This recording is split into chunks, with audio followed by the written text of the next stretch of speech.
স্বাগত ইসলামী bank Bangladesh PLC দেশ বাণিজ্য সংবাদের সঙ্গে আছে বিসাদিয়া লাবনী। ধারাবাহিকভাবে কমে আসার পর আবার সঞ্চয়পত্র থেকে সরকারের ঋণ গ্রহণ বাড়তে শুরু করেছে। চলতি অর্থবছরের প্রথম 4 মাস জুলাই থেকে অক্টোবর পর্যন্ত সময়ে সঞ্চয়পত্র থেকে নিট 2,369 কোটি টাকা ঋণ পেয়েছে সরকার। এর আগে টানা 3 অর্থবছর সঞ্চয়পত্রে সরকারের নিট ঋণ ছিল ঋণাত্মক, অর্থাৎ বিক্রির চেয়ে ভাঙানোই বেশি হয়েছিল। জাতীয় সঞ্চয় অধিদপ্তরের তথ্য বলছে, গত অক্টোবর শেষে সঞ্চয়পত্রে সরকারের মোট ঋণ স্থিতি দাঁড়িয়েছে 3,40,868 কোটি টাকা। গত অর্থবছর শেষে এই স্থিতি ছিল আরও কম। সে সময় নিট ঋণ ঋণাত্মক হয়ে 6,000 কোটি টাকার বেশি নেমে গিয়েছিল। কেন্দ্রীয় ব্যাংক বলছে, রাজনৈতিক অস্থিরতায় বেসরকারি খাতে ঋণ গ্রহণ উল্লেখযোগ্যভাবে কমেছে। বিনিয়োগকারীরা ঋণ গ্রহণে এখনও প্রস্তুত নয়।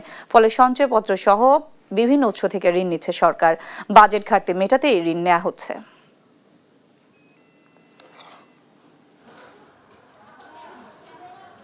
বাজেটের যে ঘাটতি হয়, বাজেটের যে ঘাটতিটা মেটানোর মাধ্যমই তো এটা ব্যাংকিং সেক্টর থেকে ঋণ নেওয়া এবং সরাসরি জনগণের কাছ থেকে ঋণ নেওয়া থ্রু সঞ্চয়পত্র, বা এখন তো আপনি জানেন যে ট্রেজারি বন্ড বিলের মাধ্যমে প্রাতিষ্ঠানিক এবং ব্যক্তি পর্যায়েও থেকেও ঋণ গ্রহণের সুযোগ সরকার উন্মুক্ত করেছে এবং সরকার চাচ্ছেও তাই যে তাদের পোর্টফোলিওটা ডাইভার্সিফাইড হোক। এই মুহূর্তে যেহেতু প্রাইভেট সেক্টরে ব্যাংকিং সেক্টর থেকে ঋণের চাপ কিছুটা কম, সেই সুযোগটা সরকার গ্রহণ করলো। এবারে দেশ বাণিজ্যের বিশ্লেষণ।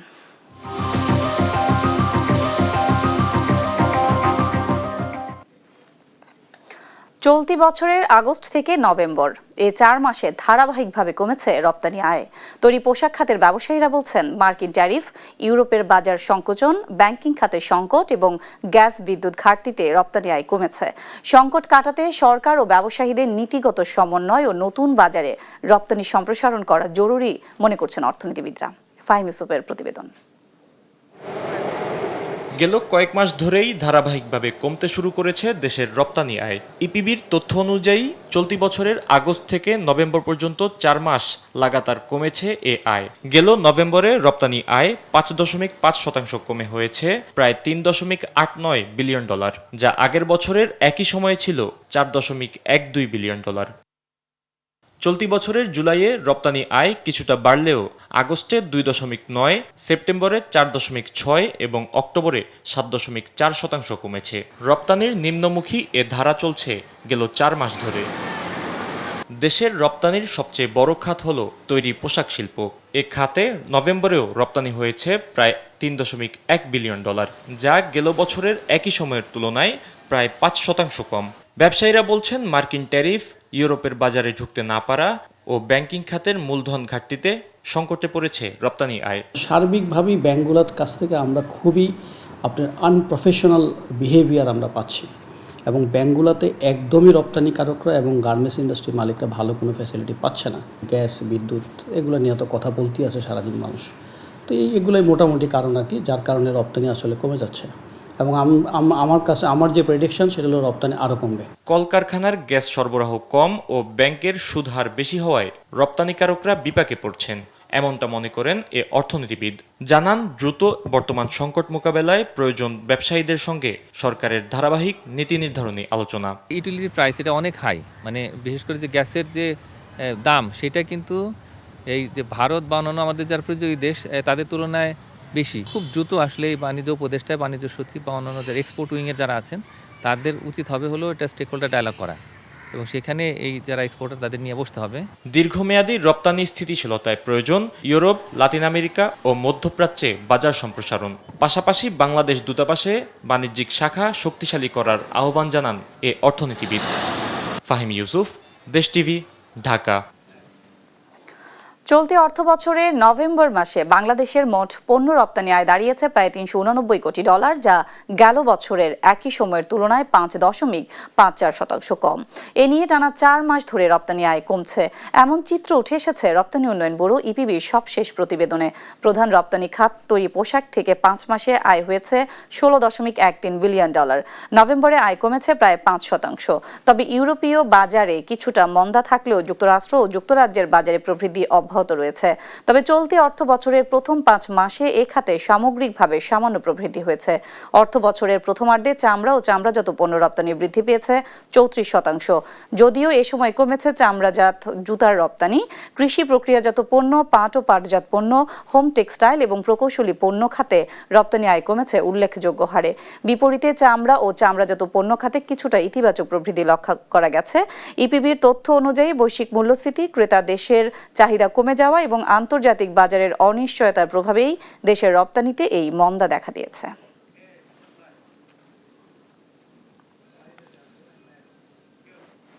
দর্শক, রপ্তানি পরিস্থিতি নিয়ে বিস্তারিত আলোচনায় আমাদের সাথে যুক্ত হচ্ছেন বিজিএমই এর সিনিয়র সহসভাপতি এনামুল হক খান। আপনাকে স্বাগত দেশ বাণিজ্যে। জি ধন্যবাদ দেশ টিভিকে। জি, আমরা আসলে প্রতিবেদনেই দেখছিলাম ধারাবাহিকভাবে রপ্তানি কমে যাওয়ার বেশ কিছু কারণ, বিশেষ করে মার্কিন ট্যারিফ, ইউরোপীয় বাজারে সংকট, জ্বালানি সংকট। আসলে আপনার বিশ্লেষণে আমরা জানতে চাই ধারাবাহিকভাবে রপ্তানিতে কেন পিছিয়ে যাচ্ছে বাংলাদেশ? জি ধন্যবাদ। আমার মনে হয় যে প্রথমে যদি আমি আমেরিকার বাজারটা ধরি, আমেরিকার যদি ট্যারিফের কারণে আমেরিকাতে কিন্তু 20% ঢালাও ট্যারিফ, এটা হচ্ছে পুরো পৃথিবীর সব দেশের জন্য 20%। তার মানে যে কোনো পণ্য আমেরিকায় ঢুকবে মিনিমাম 20% তার উপরে, যেমন বাংলাদেশ 20% প্লাস 15, 35%। তার মানে একটা জিনিস যেটা বাংলাদেশ থেকে যাবে সেটা 35% ট্যারিফের সম্মুখীন হচ্ছে। তাহলে প্রতিটা আইটেম যেটা যাচ্ছে সেটা কোনোটা 10, কোনোটা 20, কোনোটা 15, যেমন ভারতে আছে 50, 20 প্লাস 50, তারপরে চায়নায় আছে 37। হ্যাঁ, তো সব মিলে মানে অনেক হাই ট্যারিফ সব জায়গায়। তাতে করে যেটা ঘটছে, আমেরিকাতে যে পণ্যটা পৌঁছাচ্ছে সে পণ্যটা অনেক দামি হয়ে যাচ্ছে, দামটা বেড়ে যাচ্ছে। দাম যখন বেড়ে যায় তখন একটা ইনফ্লেশনারি সিচুয়েশন অবস্থা হচ্ছে। ইনফ্লেশনের কারণে মানুষের ক্রয় ক্ষমতা কমে যাচ্ছে। তো যেটা ঘটতেছে, মানুষ ক্রয় যেটা আছে ক্রয় কমায় দিছে, মানে কাস্টমার যেটা ফাইনাল এন্ড কাস্টমার তারা কিন্তু জিনিসপত্র কেনাকাটা কমায় দিচ্ছে। যখন জিনিসপত্র কমায় দেয় তখন কিন্তু টোটাল বাণিজ্যের উপরে একটা মানে ভারসাম্য হারায়। তখন আমরা দেখতেছি প্রভাব পড়ে। তো এই জিনিসটা আমরা দেখতেছি খুবই একটা নেগেটিভ জিনিস যেটা আমেরিকাতে ঘটতেছে। এখন আমরা ইন্ডিয়া থেকে ভালো একটা অ্যাডভান্টেজ আসছে, আমরা চায়না থেকে ভালো একটা অ্যাডভান্টেজ আসছে, বাট আমেরিকাতে কিন্তু কেনাকাটাই কমে গেছে। তো টোটাল যে এক্সপোর্ট টু আমেরিকা সেটা কিন্তু রিডাকশন হয়ে গেছে, কমে গেছে অ্যাজ এ হোল। যেটা আমরা অ্যাডভান্টেজ ভাবছিলাম সেই অ্যাডভান্টেজের উল্টোটা হয়ে ইনফ্লেশনারি কারণে আমেরিকার এটা শুধু আমাদের না, ভিয়েতনাম, ক্যাম্বোডিয়া, জি সব দেশে কিন্তু আমাদের ওই সবার এক্সপোর্ট টু ইউএসএ কিন্তু কমে গেছে। এখন আমি ট্যারিফ বাদ দিয়ে আমি যদি ইউরোপে আসি, ইউরোপ হচ্ছে আমাদের বিগেস্ট বাজার, ইউরোপিয়ান ইউনিয়ন একটা সিঙ্গেল বাজার হিসেবে সবচেয়ে বড় বাজার হচ্ছে ইউরোপিয়ান ইউনিয়ন। এখন ইউরোপিয়ান ইউনিয়নে কি ঘটতেছে, এখানে ঘটতেছে এবার আরেকটা নতুন ঘটনা, সেটা হচ্ছে ইন্ডিয়া এন্ড চায়না। তারা কিন্তু তাদের টোটাল শক্তি তারা ইউরোপিয়ান ইউনিয়ন এখানে দিল, কারণ তারা আমেরিকা ঢুকতে পারছে না বিকজ ট্যারিফের কারণে। এখন তারা যখন এখানে আসছে তারা কিন্তু খুবই ডাম্পিং প্রাইস যেটা বলে, একদম কম প্রাইসে তারা ঢুকে যাচ্ছে মার্কেটে। এবং আমাদের যে শেয়ার ছিল, আমাদের শেয়ারের উপরে তারা ভাগ বসায় তারা কিন্তু অনেকটা অর্ডার কিন্তু সরায় নিচ্ছে। আমরা কেন আসলে পারছি না ওখানে? Again the same thing happening with ওই যে আমাদের এত তো প্রাইস আমরা কমাইতে পারবো না, যেটা ইন্ডিয়া যখন করতেছে, বিকজ ওরা ডেসপারেট। একটা মানুষ যখন ডেসপারেট হয় তখন কিন্তু তার ইভেন কস্ট প্রাইসের থেকে সে নিচে নেমে যাচ্ছে, নিচে নেমে সে কিন্তু অফার করতেছে আমাদের থেকে অর্ডারটা ছিনায় নেওয়ার জন্য। সেটা তারা সাকসেসফুল এবং they have done it very successfully. এবং এরপরে আসতেছে চায়নাও একই কাজ করতেছে, কারণ তারা ইউএসএ ঢুকতে পারতেছে না। তখন তারা তাদের পূর্ণ শক্তি নিয়ে তারা ইউরোপিয়ান ইউনিয়নে তাদের প্রাইস অফার করতেছে। আমরা কিন্তু আরেকটাও দেখছি যে আমরা কিন্তু খেরে যাচ্ছি। জি, এখন কিন্তু কটন জাতীয় পোশাকের বাইরেও আন্তর্জাতিক বাজারে কিন্তু এখন নতুন ট্রেড নন কটন বা ম্যানমেড সিনথেটিক জাতীয় পোশাক। আমরা যতটুকু জানি যে এই ক্ষেত্রেও বাংলাদেশ অনেকটা পিছিয়ে আছে। এর কারণ কি আসলে, আর এটা বাড়াতে কি করতে হবে? আচ্ছা, নন কটন যেটা ম্যানমেড ফাইবার যেটা আমরা বলি, ম্যানমেড ফাইবারে আমরা পিছিয়ে আছি। এবং পুরো পৃথিবীতে যে বাণিজ্য হচ্ছে তার 75% হচ্ছে ম্যানমেড ফাইবার আর 25% হচ্ছে কটন। আমরা বাংলাদেশে আমাদের 70% হচ্ছে আমাদের কটনে ব্যবসা করি। তাহলে আমরা কটনে ব্যবসা করলে আমরা পৃথিবীর যে মেইন ধারা হচ্ছে ম্যানমেড ফাইবার, ওই ধারা থেকে আমরা বেরোয় যাচ্ছি এবং আমরা কিন্তু ছোট্ট একটা সেগমেন্ট নিয়ে থাকি। সেই কারণে কিন্তু আমরা মূল বাজার থেকে আমরা কিন্তু বাইরে। তা আমাদের যদি ওই মূল বাজারটা পেতে হয় তাহলে আমাদের অ্যাগ্রেসিভলি আমরা ম্যানমেড ফাইবারে যেতে হবে। এখন ম্যানমেড ফাইবারে কোথায় হচ্ছে? ম্যানমেড ফাইবার হচ্ছে ইন্ডিয়াতে, চায়নাতে, কোরিয়াতে, কোরিয়া এন্ড তাইওয়ান, এসব জায়গায় হচ্ছে ম্যানমেড ফাইবার তৈরি হচ্ছে। তা আমরা তাদের কাছে যেতে হবে, প্রযুক্তিটা শিখতে হবে এবং আমরা গ্র্যাজুয়ালি, এখন আমরা ইম্পোর্ট করব, গ্র্যাজুয়ালি কিন্তু আমাদের প্রোডাকশনটা বাংলাদেশে আনতে হবে। তখনই কিন্তু আমাদের মূল বাজারের উপরে আমাদের সত্যিকারের সেটা হচ্ছে না কেন তাহলে আমাদের প্রভাব থাকবে ওখানে। এখন এটা হিউজ ইনভেস্টমেন্ট প্রয়োজন, প্রচুর ইনভেস্টমেন্ট প্রয়োজন, এবং আমরা কিন্তু সহজ যে বাজার সেটা হচ্ছে কটন, সহজ বাজারেই আমরা কমফোর্টেবল। এখন ইনভেস্টমেন্টে যেতে হচ্ছে গভর্নমেন্ট থেকে এবং প্রায় ব্যাংক থেকে ভালো একটা যদি আমাদের সাপোর্ট দেয়, পলিসি সাপোর্ট দেয়, লোন নিয়ে আমাদের উদ্যোক্তারা এখানে ওই ম্যানমেড ফাইবারের ফ্যাক্টরিগুলো করতে হবে, তাহলেই আমরা একমাত্র ম্যানমেড ফাইবার বিজনেসে ঢুকতে পারবো। এখন কিন্তু আমরা ইম্পোর্ট করে ঢুকতে পারবো, এখন কিন্তু প্রচুর ইম্পোর্ট হচ্ছে, আমরাও কিন্তু ম্যানমেড ফাইবারে কাজ করি। তখন আমরা কি করি, আমরা কাপড়টাই নিয়ে আসছি বাইরে থেকে, এর অনেক সময়ের ব্যাপার, আমরা কিন্তু প্রতিযোগিতায় পিছিয়ে যাচ্ছি, বাট তারপরেও কিন্তু আমরা ম্যানমেড ফাইবারের মার্কেটে ঢুকছি, সেটা হচ্ছে ইম্পর্টেন্ট। আমরা সবাই কিন্তু ম্যানমেড ফাইবারে ঢুকবো প্রথমে, তারপরে আমরা গ্র্যাজুয়ালি প্রোডাকশনটা বাংলাদেশে শিফট হবে এবং তখন আমাদের প্রভাবটা আরো বেশি হবে। যে আপনার কথাতেই যদি আমি দেখি যে আমরা ম্যানমেড ফাইবারের ক্ষেত্রে পিছিয়ে আছি, আমরা কটনেই আছি এখন পর্যন্ত, এবং ওই ইউরোপের বাজারের দামের কথা বলেন বা যে কোনো কারণে আমরা কিন্তু অনেকটা পিছিয়ে আছি। এই অবস্থা থেকে আসলেও কি আমাদের পোশাক রপ্তানিতে দ্বিতীয় যে অবস্থান বিষয়, এটা কি ধরে রাখা সম্ভব? একটু কঠিন। ভিয়েতনাম আমাদের থেকে অনেক এগিয়ে যাচ্ছে প্রত্যেকটা জায়গায়, তারা কিন্তু আমাদেরকে ভালো একটা ফাইট দিচ্ছে ভিয়েতনাম। তারপরে কিন্তু ভিয়েতনামের একটা ক্যাপাসিটি আছে, তারা কিন্তু আমাদের মতো এত অর্গানাইজ না, আমরা কিন্তু অনেক বড় একটা সেক্টর, আমাদের ফোকাস হচ্ছে মেইনলি গার্মেন্টস, কিন্তু ভিয়েতনামের কিন্তু ফোকাস আরো অনেক, ইলেকট্রনিক্স থেকে আরো অনেক কিছু তাদের ফোকাস আছে। তারপরেও কিন্তু গার্মেন্টসে তারা আমাদের খুবই ক্লোজ, আমরা সেকেন্ড মার্কেটে যে ওয়ার্ল্ডের যে মার্কেট আছে সেখানে আমরা সেকেন্ড পজিশনটা খুব মার্জিনালি ধরে রাখছি, আমাদের ভিয়েতনাম কিন্তু আমাদেরকে প্রায় ধরে ফেলছে। তো সেই জায়গায় ভিয়েতনামে ডেফিনেটলি তারা এগিয়ে যাচ্ছে, তারা আমেরিকাতেও ইউরোপে আমেরিকাতে প্রতিটা জায়গায় আমাদের সাথে ভালো একটা ফাইট দিচ্ছে। তো আমরা যদি এই বাজারটাকে যদি ধরতে পারি তাহলে আমি মনে করি যে আমরা ভিয়েতনামকে আমরা আবার পিছিয়ে আর একটুখানি আমরা অ্যাডভান্টেজ নিতে পারবো যদি আমরা ম্যানমেড ফাইবারের বাজারটা ধরতে পারি। এমনিতে তো নানান ধরনের সংকট রপ্তানি খাতে, সেই সাথে এখন নতুন করে যুক্ত হচ্ছে এলডিসি গ্র্যাজুয়েশন। পোশাক খাতের জন্য এই নতুন চ্যালেঞ্জ হয়ে দাঁড়াতে পারে, এটা আসলে আপনারা কতটা প্রস্তুত, এবং আপনাদের যে দাবি ছিল সরকারের কাছে সেটা সরকার কি মেনে নিয়েছে? না, আমাদের প্রাথমিক যে এলডিসি গ্র্যাজুয়েশনের প্রাথমিক যে আমাদের যে আমাদের যে স্ট্যান্ড, মানে ব্যবসায়ীদের, আমাদের বিজিএমএ না, আমাদের সমস্ত সব ব্যবসায়ীদের স্ট্যান্ড হচ্ছে আমরা 3 বছর পেছানোর জন্য আমরা দাবি করছি। আমরা মনে করি যে আমরা এখনো রেডি না, বিকজ লাস্ট যে আমাদের 15-16 বছর যে সরকার ছিল সেখানে যে ডেটাস গুলো আমরা ব্যবহার করতাম সেই ডেটাস গুলো ছিল ইনফ্লেটেড, এবং সেই ডাটা ভুল ডাটার কারণে আমরা কিন্তু মনে করছিলাম যে আমরা রেডি, আসলে কিন্তু আমরা রেডি না। আমাদের আরো 3 বছর সময় লাগবে। আমরা চাচ্ছি, ব্যবসায়ী মহল চাচ্ছে যে 3টা বছর আমাদের এক্সটেনশন দরকার, কারণ বর্তমান যে যুদ্ধ অবস্থা যাচ্ছে এতে আমরা খুব খারাপ একটা অবস্থানে আছি। বাংলাদেশে এলডিসি গ্র্যাজুয়েশনের কারণে সব ধরনের বেনিফিটস গুলো কমিয়ে দেওয়া হয়েছে, এবং যেটা কিন্তু আসলে 2029 সাল পর্যন্ত কিন্তু এটা কিন্তু রাখতে পারতো, এদের বেনিফিট গুলো আমাদেরকে যে ইনসেন্টিভ দেওয়া হচ্ছে এই প্যাকেজটা অলরেডি কমিয়ে দেওয়া হয়েছে। তাহলে আমরা কিন্তু প্রতিযোগিতার যে সক্ষমতা, সেই সক্ষমতা আমরা হারাচ্ছি।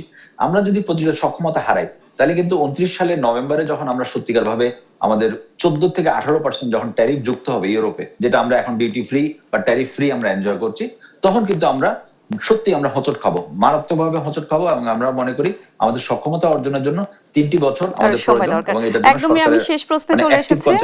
জি, ছোট করে একটু বলবেন আন্তর্জাতিক বাজারে বাংলাদেশের অবস্থান ধরে রাখা ও রপ্তানি বাড়াতে আপনার পরামর্শটা আমরা একদম ছোট করে শুনতে চাই। আমি মনে করি যে আমাদের বাংলাদেশের সবার একটা কৌশলগত আমাদের দক্ষতা অর্জন করতে হবে, আমাদের ফ্যাক্টরিতে আমাদের যেটা মেইন যে উৎপাদনের উপর দিয়ে আমাদের খেয়াল রাখতে হবে। আমাদের প্রোডাক্টিভিটি কিন্তু একটু কম, চায়না এবং ভিয়েতনামের কিন্তু প্রোডাক্টিভিটি অনেক হাই আমাদের থেকে, এবং তারা সত্যিকার ভাবে ভালো একটা প্রোডাকশন তারা এনজয় করতেছে, প্রোডাক্টিভিটি তারা এনজয় করছে। আমরা সেটাকে শিখতে হবে, আমাদের নতুন নতুন মেশিন বিএমআরই করতে হবে প্রত্যেকটা ফ্যাক্টরিতে। এআই দ্বারা পরিচালিত যে মেশিন গুলো আছে, তাতে করে আমরা যদি মেশিন গুলো একটু দামি হলেও আমাদের বেশ 3-4 জন করে অপারেটর কমে যায়, তাতে করে মানুষও কমবে। আমাদের প্রযুক্তিগত দক্ষতা অর্জন করতে পারলে, যেমন আমার ফ্যাক্টরিতে আমি কিন্তু মানুষ বাড়াচ্ছি না, আমার ফ্যাক্টরিতে আমি মেশিন বিএমআরই করছি, বিএমআরই করে আমার কিন্তু প্রোডাকশন বাড়ছে, কিন্তু আমার মানুষ কিন্তু বাড়ছে না। সো এই জন্য পদ্ধতিগতভাবে আমাদের টেকনিক্যাল অ্যাডভান্টেজ নিতে হবে, এআই এর অ্যাডভান্টেজ নিতে হবে, আমরা নিজেরা প্রিপেয়ার্ড হতে হবে, তাহলে কিন্তু আমরা আমাদের যে নতুন যে বাজার, যে চ্যালেঞ্জ আমাদের সামনে আসছে, আমরা সেটা মোকাবেলা করতে সক্ষম হব। জি, এখন জানিয়ে দিচ্ছি পুঁজিবাজারের আজকের দিন শেষের লেনদেন পরিস্থিতি। ঢাকা স্টক এক্সচেঞ্জে আজ ডিএসইএক্স সূচক 4 পয়েন্ট কমেছে, কমে দাঁড়িয়েছে 4826 পয়েন্টে। এছাড়া ঢাকা স্টক এক্সচেঞ্জে আজ লেনদেন হওয়া প্রতিষ্ঠানগুলোর মধ্যে দর বেড়েছে 161টির, কমেছে 157টির, অপরিবর্তিত রয়েছে 70টির দর। লেনদেন হয়েছে 293 কোটি 20 লাখ টাকা, লেনদেন 10 কোটি টাকা কমেছে গত কার্যদিবসের তুলনায়। এছাড়া লেনদেন হওয়া প্রতিষ্ঠানগুলোর মধ্যে টপ গেইনারের তালিকায় আজ প্রথম অবস্থানে ছিল রহিম টেক্সটাইল মিলস পিএলসি, দ্বিতীয় অবস্থানে রহিমা ফুড কর্পোরেশন লিমিটেড, তৃতীয় অবস্থানে দেশ গার্মেন্টস লিমিটেড। এছাড়া টপ লুজারের তালিকা যদি আমরা দেখি, সেক্ষেত্রে টপ লুজারের তালিকায় আজ প্রথম অবস্থানে ছিল ফ্যামিলি টেক্স বিডি লিমিটেড, দ্বিতীয় অবস্থানে মেট্রো স্পিনিং মিলস লিমিটেড, তৃতীয় অবস্থানে Bay Leasing and Investment. Chittagong Stock এক্সচেঞ্জে আজ সার্বিক সূচক কমেছে 63 পয়েন্ট, কমে দাঁড়িয়েছে 13,561 পয়েন্টে। এছাড়া লেনদেন হওয়া প্রতিষ্ঠানগুলোর মধ্যে দর বেড়েছে 54টির, কমেছে 94টির, অপরিবর্তিত রয়েছে 14টি দর। এছাড়া লেনদেন হয়েছে 12,64,00,000 টাকা। টাকার সঙ্গে প্রধান আন্তর্জাতিক মুদ্রা বিনিময় হারে আমরা দেখতে পাচ্ছি ডলার কিনতে আজ খরচ হচ্ছে 122 টাকা 75 পয়সা, বিক্রি হচ্ছে 121 টাকা 75 পয়সায়। পাউন্ডের ক্রয়মূল্য 168 টাকা 52 পয়সা, বিক্রি হচ্ছে 161 টাকা 39 পয়সায়। ইউরোর ক্রয়মূল্য 147 টাকা 95 পয়সা, বিক্রি হচ্ছে 141 টাকা 94 পয়সায়। এছাড়া জাপানি ইয়েন কিনতে আজ খরচ হচ্ছে 82 পয়সা এবং বিক্রি হচ্ছে 73 পয়সায়। সৌদি রিয়েলের ক্রয় মূল্য 33 টাকা 12 পয়সা, বিক্রি হচ্ছে 32 টাকা 35 পয়সায়। মালয়েশিয়ান রিঙ্গিত কিনতে খরচ হচ্ছে 30 টাকা 59 পয়সা, বিক্রি হচ্ছে 29 টাকা 69 পয়সায়। সিঙ্গাপুরি ডলারের ক্রয় মূল্যটা যদি আমরা দেখি 98 টাকা 28 পয়সা এবং বিক্রি হচ্ছে 93 টাকা 71 পয়সায়। ইন্ডিয়ান রুপি কিনতে খরচ করতে হচ্ছে 1 টাকা 45 পয়সা, বিক্রি হচ্ছে 1 টাকা 28 পয়সায়। চাইনিজ ইয়েনের ক্রয় মূল্য 19 টাকা 23 পয়সা, বিক্রি হচ্ছে 17 টাকা 24 পয়সায়।